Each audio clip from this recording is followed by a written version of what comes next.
Did you see the unprofessional yoga teacher say? That's like awesome. One of the douchebag teachers. That's great. Ready? Hello, I'm here with my longtime friend, Jocelyn of YogaVotes, and I'm super inspired and grateful for what you guys are doing. Is this the first year of YogaVotes? YogaVotes started in 2008, but it was on a much smaller scale. So we really ramped up for the 2012 election. A lot of because of the yoga community's interest in politics and interest in getting engaged. We saw a lot of engagement around Occupy, actually. That's interesting. People were interested in bringing mindfulness into the political sphere, and so we thought we'd check it out.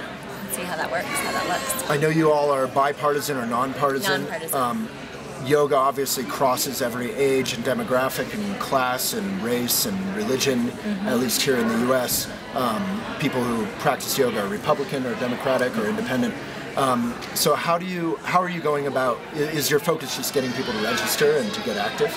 We have a couple of different focuses with YogaVotes. One of them is to get the 20 million folks who practice yoga out to vote this year. 20 million. Which is 1 out of every 15 people in the country. Wow. It's a big constituency, and we're interested in raising a nonpartisan constituency, again, using the value of yoga, inclusivity, compassion, unity, and that's where our nonpartisan effort stands.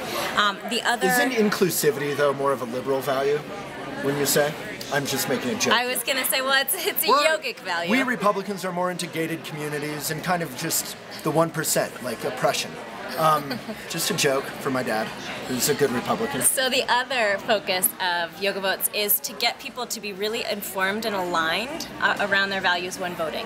A lot of yogis are informed, are educated, but step away from politics because they don't see the values they've worked so hard to incorporate into their own lives and into their own communities in the political system.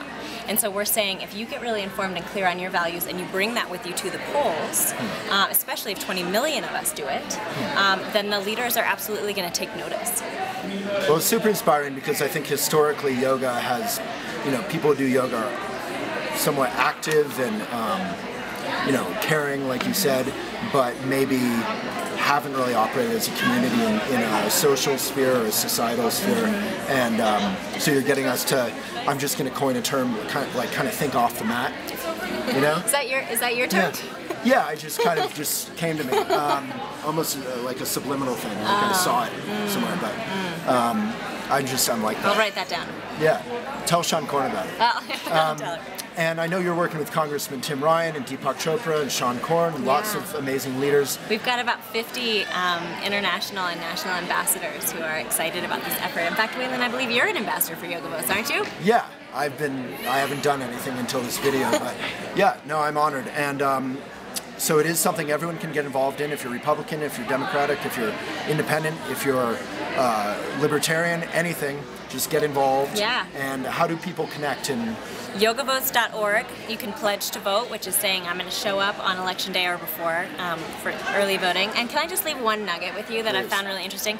So folks are saying, from the yoga community is saying, my vote doesn't matter. I don't know that I'm making an impact when I'm voting for a presidential campaign. It's too loud. I'm not in a swing state. I don't feel like it matters. I don't see any difference. So what I would say is that remember that on your presidential ballot are local initiatives. And your vote really does matter because that's your community center that might be torn down. Those are your parks that might go up. You can see the impact of your vote. You can engage with your community and your yoga studio about what kind of shops do we want on the street. So get informed on your local initiatives when you go out to vote this November.